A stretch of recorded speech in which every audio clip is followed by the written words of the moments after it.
तो हाँ जी, ये इस जातक की संजय गुर्जार की जन्म कुंडली का चार्ट है। कुंडली इसकी बनी है मकर लग्न की और इसकी जो राशि वो है मीन राशि। चंद्रमा यहाँ पे जो 12 लिखा है मीन राशि में बैठा है। और इसकी जो कुंडली है, सवाल की कुंडली कैसी है, ग्रह अच्छे भी हैं, एक दो ग्रह खराब भी लगा है। खासकर इसका मुझे सूर्य ज़्यादा खराब लगा क्योंकि वो नीच का बैठा है। और यहाँ पे एक दोष भी बना हुआ है, शनि सूर्य जब एक साथ 10वें घर में बैठते हैं इसे हम पितृदोष भी कहते हैं। तो पितृदोष बना हुआ है इसके कुंडली में। बाकी कुंडली में ग्रह जैसे कि चंद्रमा ठीक है, राहु केतु उच्च के बैठे हैं, ये भी एक अच्छी बात है। गुरु अपने घर में बैठा है।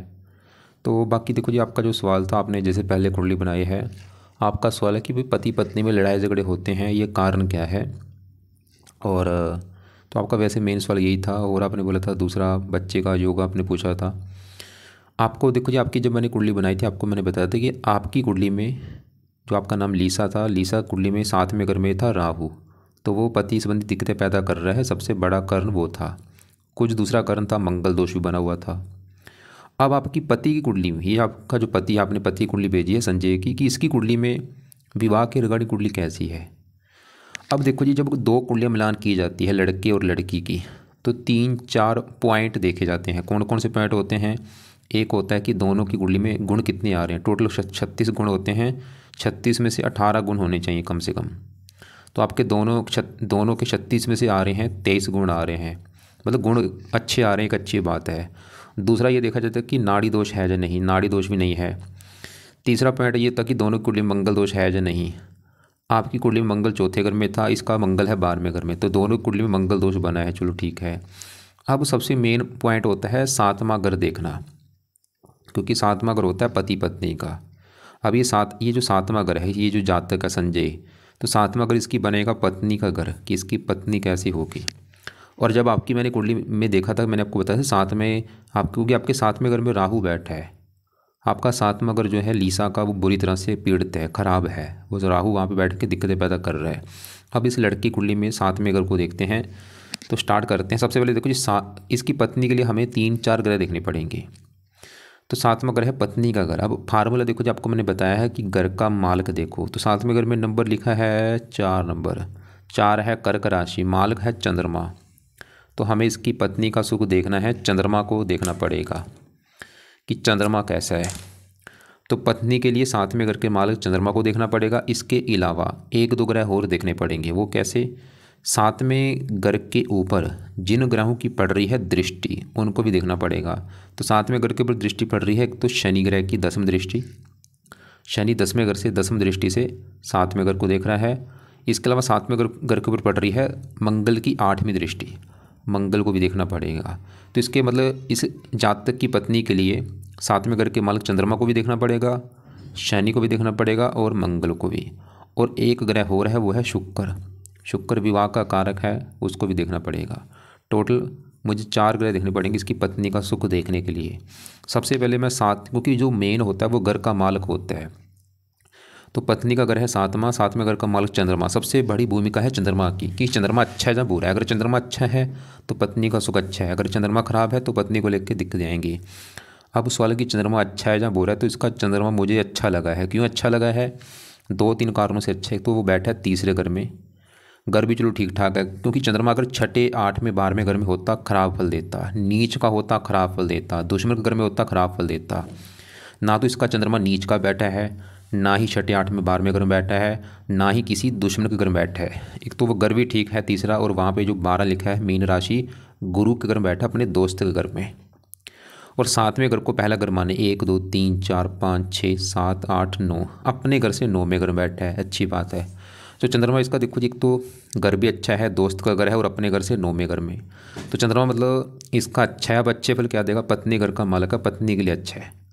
चंद्रमा ये दिखा रहा है कि पत्नी का सुख अच्छा है भाई, विवाह का सुख अच्छा मिलेगा। लेकिन आपको मैंने भी क्या बोला कि 4 ग्रह देखने हैं हमने। अभी हमने चंद्रमा को देखा है, वो अच्छा लगा है हमें।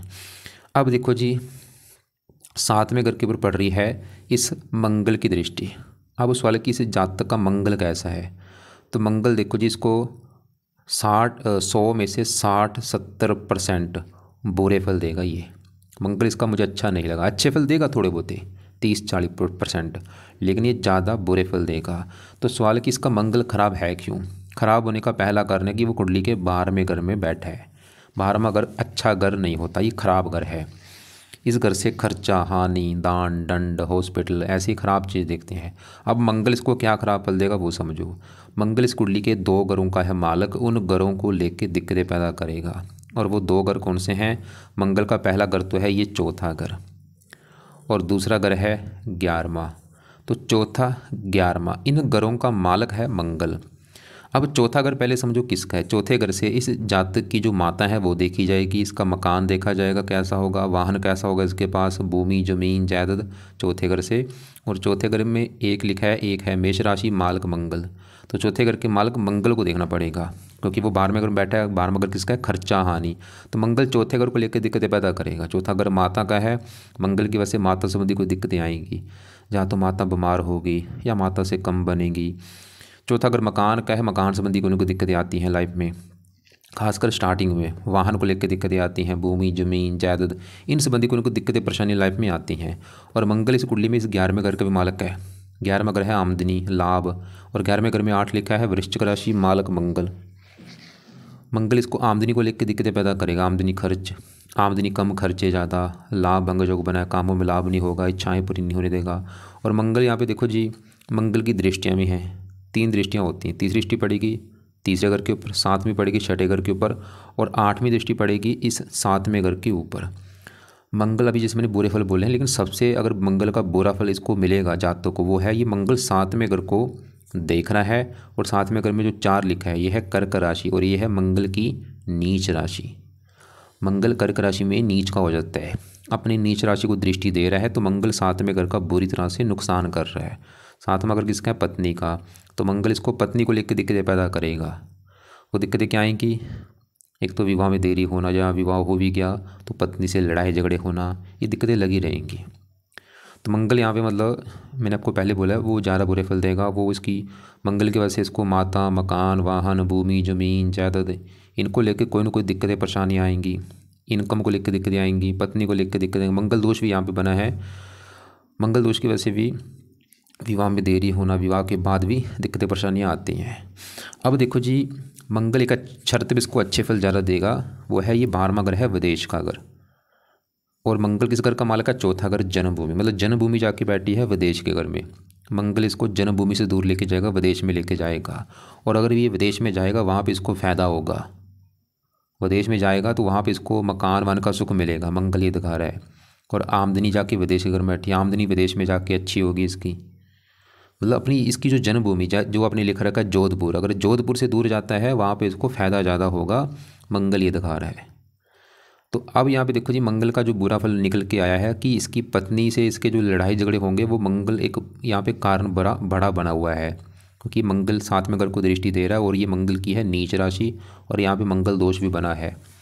तो यहाँ पे मतलब मंगल के इस जातकों को जो उपाय करने हैं वो है पहला उपाय। वैसे भी इसको कई फायदे होंगे अगर ये मंगल के जो पाठ पूजा करता है, जो अभी मैं बताने वाला हूँ क्या क्या फ़ायदे होंगे। सबसे बड़ा फ़ायदा तो ये होगा कि पत्नी से इसके लड़ाई झगड़े नहीं होंगे।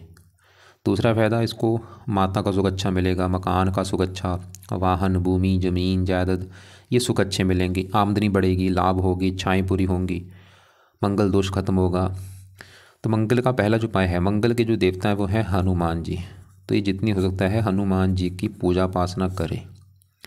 सुबह के टाइम बैठ के हनुमान चालीसा पढ़े, बजरंग बाण पढ़े, शाम को बैठ के संकट मोचन पढ़ ले, या और हनुमान जी का जो पाठ है कोई वो पढ़ ले। तो हनुमान जी के जो भी 3-4 पाठ है वो सुबह शाम पढ़ा करे।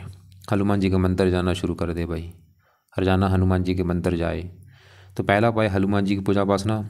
दूसरा है मंगल का दान करे। ये जो मंगल है ये है देवता, इसका जो दान है हर मंगलवार को ये जातक किया करे। क्या दान होता है? जैसे कोई भी लाल रंग का दान कर दे, जैसे गुड़ से बनी कोई रोटी लाल कुत्ते को डाल दे, बुरे कुत्ते को डाल दे, या कोई भी लाल रंग की जो वस्तुएं होती हैं वो ये दान कर सकता है मंगलवार को। और वो वीडियो आपको मैं भेज दूंगा मंगल ग्रह का दान क्या होता है। और भी इसके वैसे काफ़ी उपाय हैं, क्योंकि यहाँ पे देखो जी मैंने अभी और भी ग्रहों के कुछ उपाय बताने हैं, तो मैं चाह रहा हूँ इसको उपाय ज़्यादा ना हो जाए, इसलिए मेन तो है ही हनुमान जी की पूजा उपासना बहुत ज़रूरी है। इसी से इसका मंगल अच्छा हो जाएगा, और भी ग्रह अच्छे होंगे, राहु शनि के लिए भी अच्छा होता है। बाकी दान मंगलवार को कर दिया करे, मंगलवार को लाल कपड़े कम यूज़ करे। और अब आगे बढ़ते हैं। वैसे जैसे मैंने बोला और भी पाए, अगर ये इसको देखो जी व्रत रखना आता है तो ये मंगलवार का व्रत रखे, हर मंगलवार को मंगल देवता का व्रत रख ले, कथा कर ले, आरती कर ले। नहीं रख सकता कोई बात नहीं, हनुमान जी को पाठ करेगा, उससे से काम चल जाएगा। क्योंकि हमने देखो मेन अभी मैं पहले इसकी पत्नी को कवर कर रहा हूँ कि पत्नी का सुख कैसा है कुंडली में। तो हमने चंद्रमा को देखा जो कि अच्छा लगा है, मंगल हमें अच्छा नहीं लगा, उसके और भी बुरे फल हैं, लेकिन वो विदेश में जाके फ़ायदा ज़्यादा देगा, वो ही दिखा रहा था। अब इसके 7वें घर की दृष्टि पड़ रही है शनि की। अब सवाल कि इसका शनि कैसा है, तो शनि इसको 100 में से 70 से लेकर 80% अच्छे फल देगा, लेकिन 20-30% खराब फल देगा। तो शनि देखो जी यहाँ पे बैठा है 10वें घर में। शनि इस कुंडली में 2 घरों का मालक, जैसे मंगल आपको मैंने बोला था बैठा 12वें घर में है, लेकिन मालक है एक तो 4थे घर का, एक 11वें घर का। ऐसे शनि के भी इस कुंडली में अपने 2 घर हैं। कौन से घर हैं, एक तो मंगल का घर है ये पहला, और ये दूसरा घर तो है इसके जातक के धन जोड़ने का, कि कितना धन जोड़ेगा भाई लाइफ में दूसरा घर। और फार्मूला है दूसरे घर में 11 लिखा है, मालक है शनि, तो धन जोड़ने के लिए शनि को देखना पड़ेगा। और शनि इस पहले घर का भी मालक है। पहला घर है इस जातक का शरीर, हेल्थ, स्वभाव, रंग रूप, पर्सनैलिटी, सर, मस्तक, ये कैसा होगा पहला घर। और पहले घर में 10 लिखा है, मालक शनि, तो हमें देखना पड़ेगा शनि को। तो शनि हमने कहा देखा कि दूसरे घर का मालक का धन जोड़ने का, और पहले घर का मालक का जो कि इसके शरीर का है, क्योंकि पहले घर में 10 लिखा मालक शनि होता है। और साल की शनि कैसा है, तो शनि देखो जी बैठा है 10वें घर में। 10वें घर में जो 7 लिखा है ये है तुला राशि, जो कि शनि की है उच्च राशि। और ये एक बहुत अच्छी बात है, क्योंकि जो ग्रह उच्च का बैठा होता है वो बहुत अच्छे फल देता है। अब शनि देखो जी अच्छा है क्योंकि वो उच्च का बैठा है। अब क्या अच्छे फल देगा, धन का मालक उच्च का बैठा है, इसको धनी बनाएगा सूर्य शनि, मतलब धन के मामले में अच्छे फल देगा। और पहले घर का मालक शरीर का मालक शनि है, उच्च का बैठा है, इसके शरीर को अच्छा रखेगा, हेल्थ अच्छी, स्वभाव अच्छा, रंग रूप अच्छा, पर्सनैलिटी अच्छी। और शनि 10वें घर में बैठा है, 10वां घर काम काज का है, पिता का है, सरकार, मान, प्रतिष्ठा, इन चीज़ों के लिए अच्छा है। 10वां का काम काज का, शनि इसको काम काज का सुख अच्छा देगा। 10वां घर पिता का है, पिता के लिए अच्छा है, सरकार का है, सरकारी कामों के लिए अच्छा है, मान प्रतिष्ठा अच्छी। तो ये तो है शनि के अच्छे फल। मतलब शनि दूसरे घर का अच्छा कर देगा, धन के लिए अच्छा है, पहले घर का अच्छा कर देगा, शरीर के लिए अच्छा है, 10वें घर का अच्छा करेगा जहाँ पे बैठा है उच्च का, काम काज के लिए अच्छा है। लेकिन बुरे फल क्या देगा बस सवाल ये है। तो शनि की 7वीं दृष्टि पड़ेगी 4थे घर के ऊपर। 4थे घर में जो 1 लिखा है ये है नीच राशि शनि की, ये 1 नंबर मेष राशि, शनि इसमें नीच का हो जाता है। तो शनि 4थे घर को खराब कर देगा भाई। 4था घर है माता, मकान, वाहन, तो इन चीज़ों को लेकर दिक्कतें पैदा कर देगा शनि। मतलब इसको माता संबंधी कोई दिक्कतें आ सकती हैं, मकान को लेकर दिक्कतें आ सकती हैं, वाहन को लेकर दिक्कतें, भूमि जमीन जायदाद इन संबंधी कोई दिक्कतें परेशानियाँ आ सकती हैं। और 10वीं दृष्टि पड़ेगी 7वें घर के ऊपर, पत्नी घर के ऊपर। 7वें घर में जो 4 लिखा है ये चंद्रमा का घर है, और शनि चंद्रमा को मानता है दुश्मन।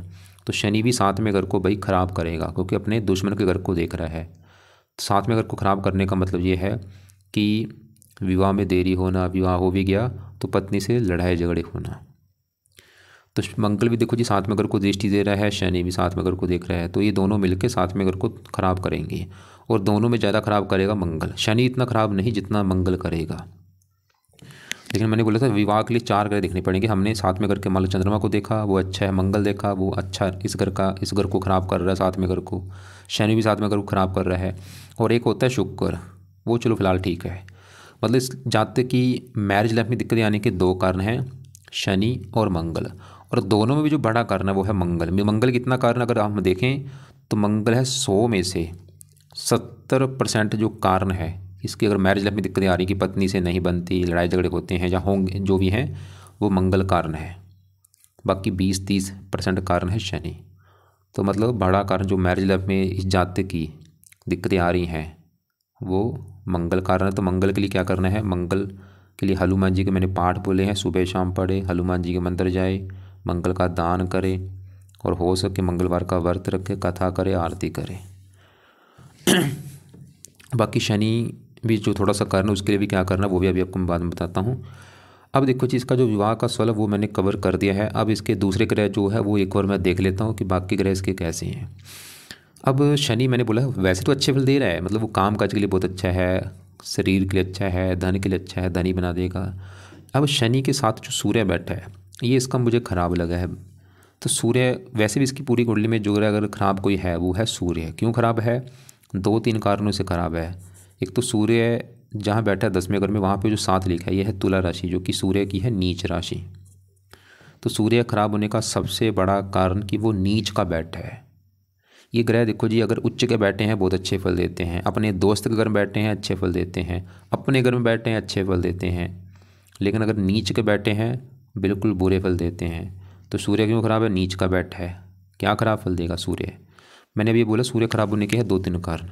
एक तो नीच का बैठा है, और ये 8वें घर का मालक का मार्केश भी है, और साथ में शनि के साथ जब सूर्य 10वें घर में बैठते हैं, यहाँ पे दोष बनता है पितर दोष, वो इसकी कुंडली में बना हुआ है। और पितर दोष का नुकसान क्या होता है? जब पितर दोष बनता है ऐसे लोगों को लाइफ में काफ़ी दिक्कतें आती हैं, परेशानियाँ आती हैं, रुकावटें आती हैं, खासकर काम धंधे में दिक्कतें लगी रहती हैं इनके। तो सूर्य का अच्छा होना बहुत ज़रूरी। तो सूर्य इसको मतलब खासकर जो बुरे फल देगा, ये 10वें घर में बैठा है, 10वां घर काम काज का है। सूर्य इसके काम काज में कोई ना कोई दिक्कतें पैदा करता रहेगा, जो भी इसका काम काज है उसमें दिक्कतें कोई ना कोई लगी रहेंगी भाई। 10वां घर पिता का है, ये पिता से भी दिक्कतें पैदा करेगा कोई ना कोई, जहाँ तो पिता से बनती नहीं है, या पिता की सपोर्ट नहीं मिलती, या पिता बीमार होता है। 10वां घर सरकार का है, सरकारी कामों में दिक्कतें आती बहुत सारी, मान प्रतिष्ठा का मान हानि। और सूर्य 8वें घर का मालक है, ये हेल्थ भी खराब करेगा इसकी, सूर्य की दशा में दिक्कतें बढ़ेंगी इसकी। लेकिन यहाँ पे चलो एक अच्छी बात है, वो अच्छी बात क्या है कि सूर्य क्यों खराब था? क्योंकि वो नीच का बैठा है, लेकिन इसी घर में शनि उच्च का बैठा है, तो इसे यहाँ पे एक योग भी बन चुका है, नीच भंग राजयोग। शनि उच्च का है, सूर्य नीच, कैसे कहते हैं? नीच भंग राजयोग। मतलब सूर्य के भी जो मैंने बुरे फल बोले हैं, वो वैसे बुरे फल काफ़ी हद तक कम हो चुके हैं। मतलब जो बुरे फल इतने थे वो मिलेंगे इसको बिल्कुल कम मात्रा में, ये एक अच्छी बात है। लेकिन फिर भी ये जातक सूर्य के उपाय जरूर करे। सूर्य अच्छा होगा, फ़ायदे क्या होंगे? सबसे बड़ा फ़ायदा इसका जो दोष बना है पितर दोष, वो ख़त्म हो जाएगा। क्योंकि ये दोष भाई बहुत बड़ा नुकसान देता है लाइफ में, बंदे को तरक्की नहीं देता, उन्नति नहीं देता, आगे बढ़ने में दिक्कतें आती हैं, काम काज में दिक्कतें आती हैं। तो सूर्य को सही करने से पितर दोष भी खत्म होगा। सूर्य इसके जो काम काज में दिक्कतें कर रहा है वो नहीं करेगा, पिता के लिए अच्छा है, सरकार के लिए अच्छा है, हेल्थ अच्छी रहेगी, और भी हज़ारों फायदे। तो सूर्य का जो पहला उपाय है, सुबह का टाइम सूर्य कवच का पाठ पढ़ा करे या इसको सुना करें। दूसरा है सूर्य आदित्य हृदय स्रोत का पाठ पढ़ना है। और तीसरा जैसे मैंने यहाँ पे बोला कि बना है क्या है, शनि सूर्य की वजह से बना है पितृ दोष, तो एक पाठ है वो ये पाठ पढ़ा करे, पितृ स्रोत का पाठ पढ़ ले। पितृ स्रोत का पाठ पढ़ना है या उसको सुना करे। तो यहाँ पे ये जो मैंने पाठ लिखे हैं, सूर्य कवच और सूर्य आदित्य हृदय स्रोत, ये 2 पाठ हैं। कब पढ़ने हैं? सुबह के टाइम जब सूर्य निकलता है उस समय ये पाठ पढ़ने हैं, या नहीं पढ़ने आते इनको ऑडियो लगा के सुन लिया करे। रोजाना पढ़ना है लंबे समय के लिए। और पितृ स्रोत का पाठ जब भी टाइम लगे वो पढ़ ले या सुन ले उसको। अब इसके देखो जी बात करते हैं आगे। हमने यहाँ पे शनि देखा, सूर्य देखा, चंद्रमा देख चुके हैं, मंगल देख चुके हैं। अब मंगल के साथ यहाँ पे जो गुरु बैठा है वो फिलहाल अच्छा है। वैसे तो घर अच्छा नहीं 12वां, लेकिन गुरु 12वें घर में यहाँ पे जो 9 लिखा है ये अपने ही घर में बैठा है, तो सरल नाम का विपरीत राजयोग बना है, कई प्रकार के अच्छे फल देगा। और अब इसके यहाँ पे बढ़ते हैं, मैं राहु की पहले बात कर लेता हूँ कि राहु कैसा है। राहु बैठा है इसके 5वें घर में।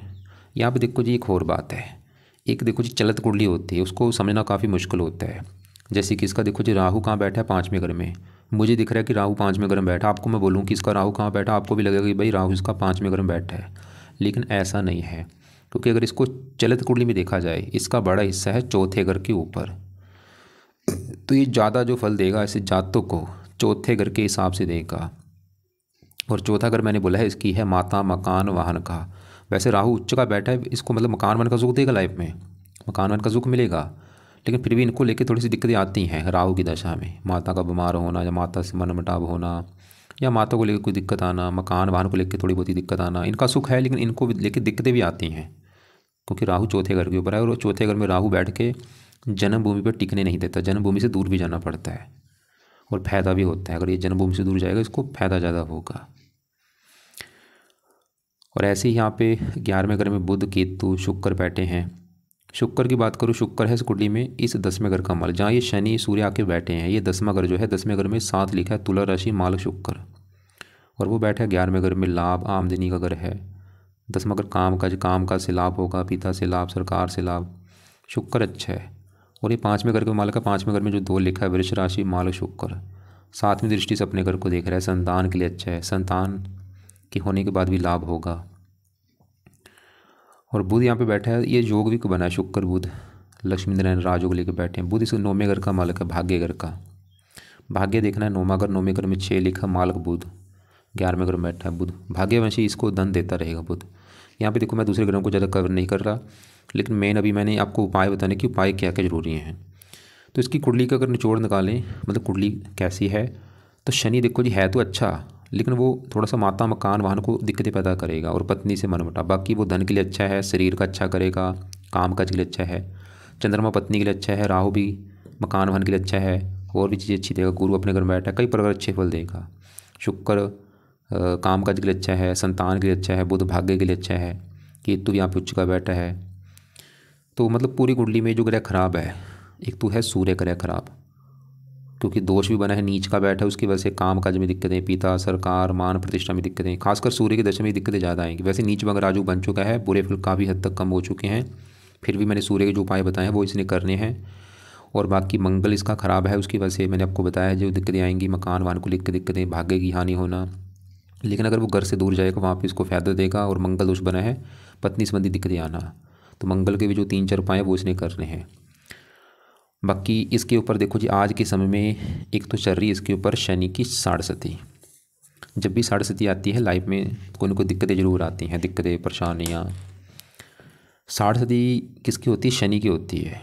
इसको मैं एक तो बोलूँगा कि ये शनि चालीसा का पाठ रात को पढ़ा करें या इसको सुना करें। और अगर टाइम लगे हर शनिवार को शनि मंदिर माथा टेकने इसने जाना है।